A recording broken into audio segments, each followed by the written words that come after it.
আসসালামু আলাইকুম, সবাইকে স্বাগত জানাচ্ছি এখনকার আন্তর্জাতিক সংবাদে। প্রথমে এই সংবাদ শিরোনাম। শুরুতেই থাকছে হরমুজ প্রণালী খোলাসহ যা থাকছে যুক্তরাষ্ট্র ইরান চুক্তিতে। শান্তি চুক্তিতে পৌঁছেছে যুক্তরাষ্ট্র ও ইরান। এই চুক্তিতে যেসব বিষয় থাকছে তার বিস্তারিত প্রকাশ করেছে ইরানের রাষ্ট্রীয় সংবাদ মাধ্যম। তবে বিষয়গুলো সম্পর্কে যুক্তরাষ্ট্র বা ইরানের কর্মকর্তাদের কাছ থেকে নিশ্চিত হওয়া যায়নি। এবারে জানাবো, শান্তি চুক্তিকে কৌশলগত পরাজয় হিসেবে দেখছেন ইসরায়েলি ডানপন্থীরা। যুক্তরাষ্ট্রের প্রেসিডেন্ট ডোনাল্ড ট্রাম্পের ইরানের সঙ্গে শান্তি চুক্তির ঘোষণা ইসরায়েল মোটেও সহজভাবে নেবে না। এরই মধ্যে ইসরায়েলি ডানপন্থী সংবাদ মাধ্যমগুলোয় ট্রাম্পের কড়া সমালোচনা শুরু হয়েছে। এসব সংবাদ মাধ্যম ইসরায়েলের প্রধানমন্ত্রী বেনিয়ামিন নেতানিয়াহুর অনুগত হিসেবে পরিচিত। জানাবো, ইরান যুক্তরাষ্ট্র চুক্তিকে স্বাগত বিশ্ব নেতাদের। নিষেধাজ্ঞা প্রত্যাহারের ঘোষণা 4 দেশের। মধ্যপ্রাচ্যে যুদ্ধ অবসানের লক্ষ্যে যুক্তরাষ্ট্র এবং ইরানের মধ্যকার ঐতিহাসিক চুক্তিকে স্বাগত জানিয়েছেন বিশ্বের বিভিন্ন দেশের রাষ্ট্রপ্রধান ও বিশ্ব নেতারা। বহুল প্রতীক্ষিত এই চুক্তিকে বিশ্ব অর্থনীতি এবং বৈশ্বিক নিরাপত্তার জন্য একটি বড় পদক্ষেপ হিসেবে দেখছেন তারা। জানিয়ে দেব, G7 বিরোধী বিক্ষোভে উত্তাল জেনেভা। G7 শীর্ষ সম্মেলনের আগে রবিবার জেনেভায় জাতিসংঘের সদর দপ্তরের কাছে বিক্ষোভকারীদের সঙ্গে পুলিশের সংঘর্ষ হয়েছে। ফ্রান্সের এভিয়ান লেভেন শহরে অনুষ্ঠিতব্য G7 সম্মেলনকে কেন্দ্র করে সুইজারল্যান্ডের জেনেভায় হাজারো বিক্ষোভকারী জড়ো হয়ে G7 বিরোধী মিছিলে অংশ নেন। জানাবো, আজ রাত থেকেই যুদ্ধ স্থায়ীভাবে বন্ধ হবে ইরান। যুক্তরাষ্ট্রের সঙ্গে একটি সমঝোতা চুক্তি সম্পন্ন হয়েছে। এর ফলে আজ রাত থেকেই সব ফ্রন্টে চলমান যুদ্ধ এবং সামরিক অভিযান স্থায়ীভাবে বন্ধ হবে বলে জানিয়েছে ইরান, খবর টাইমস অফ ইসরায়েলের। এবং সর্বশেষ জানাবো, পারমাণবিক অস্ত্র থাকলে ইরানের সঙ্গে 2 ঘণ্টাও টিকতে পারত না ইসরায়েল, দাবি ট্রাম্পের। সম্প্রতি ইরানের সঙ্গে সমঝোতার ঘোষণা দেওয়ার পর নিউ ইয়র্ক টাইমসকে দেওয়া এক সাক্ষাৎকারে এসব কথা বলেন মার্কিন প্রেসিডেন্ট। নেতানিয়াহুর সমালোচনা করে তিনি বলেন, লেবাননে ইসরায়েলের হামলা চূড়ান্ত চুক্তিকে প্রায় ভেস্তে দিতে বসেছিল। নেতানিয়াহুকে নিয়ে ট্রাম্প বলেন, তিনি খুব কঠিন একজন মানুষ। এতক্ষণ শুনছিলেন সংবাদ শিরোনাম, এখন বিস্তারিত। তার আগে আপনি যদি ইরানের পক্ষে থাকেন তাহলে চ্যানেলটি সাবস্ক্রাইব করে ভিডিওতে একটি লাইক দিন আর কমেন্টসে লিখুন স্ট্যান্ড উইথ ইরান। হরমুজ প্রণালী খোলাসহ যা থাকছে যুক্তরাষ্ট্র ইরান চুক্তিতে।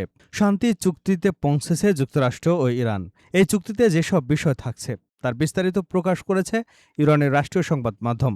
তবে বিষয়গুলো সম্পর্কে যুক্তরাষ্ট্র বা ইরানের কর্মকর্তাদের কাছ থেকে নিশ্চিত হওয়া যায়নি। যুক্তরাষ্ট্র ও ইরানের মধ্যে শান্তি আলোচনার মধ্যস্থতাকারী দেশ পাকিস্তানের প্রধানমন্ত্রী শাহবাজ শরীফ সোমবার ভোরে দুদেশের চুক্তিতে পৌঁছানোর ঘোষণা দেন। এর পরপরই যুক্তরাষ্ট্রের প্রেসিডেন্ট ডোনাল্ড ট্রাম্প ট্রুথ সোশ্যালে এক পোস্টে ইরানের সঙ্গে চুক্তিতে পৌঁছানোর কথা জানান। এরপর ইরানের আধা সামরিক রাষ্ট্রীয় সংবাদ সংস্থা মেহের নিউজ সমঝোতার স্মারকে থাকা যেসব বিষয়গুলি প্রকাশ করে তা হল: নাম্বার 1, লেবাননের সব ফ্রন্টে স্থায়ী যুদ্ধবিরতি।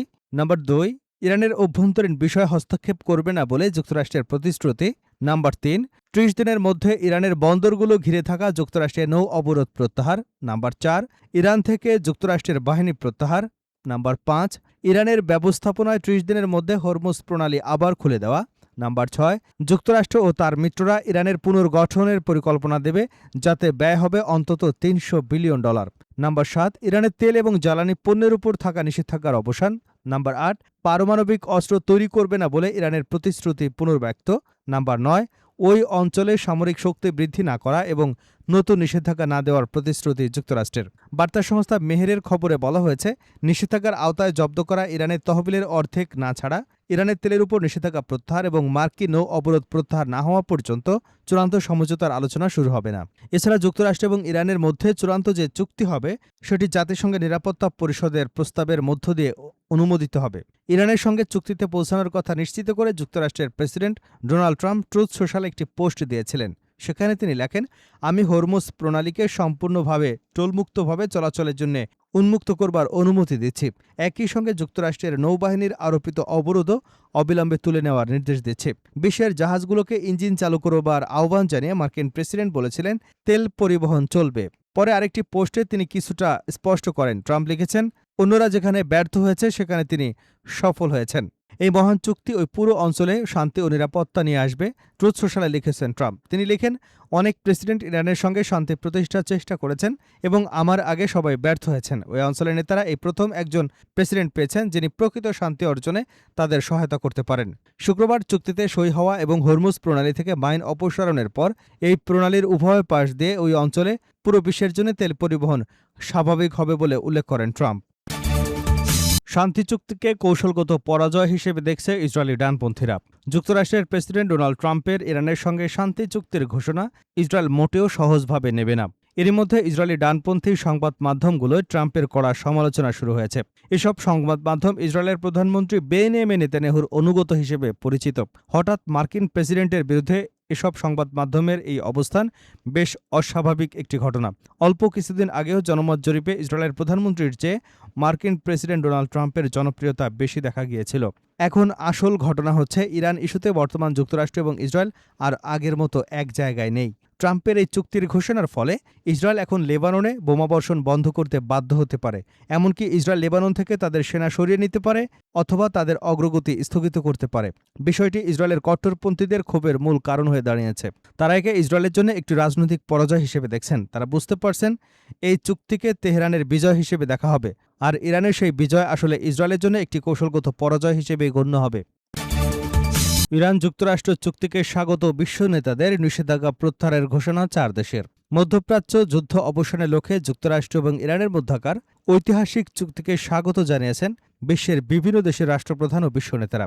বহুল প্রতীক্ষিত এই চুক্তিকে বিশ্ব অর্থনীতি এবং বৈশ্বিক নিরাপত্তার জন্য একটি বড় পদক্ষেপ হিসেবে দেখছেন তারা।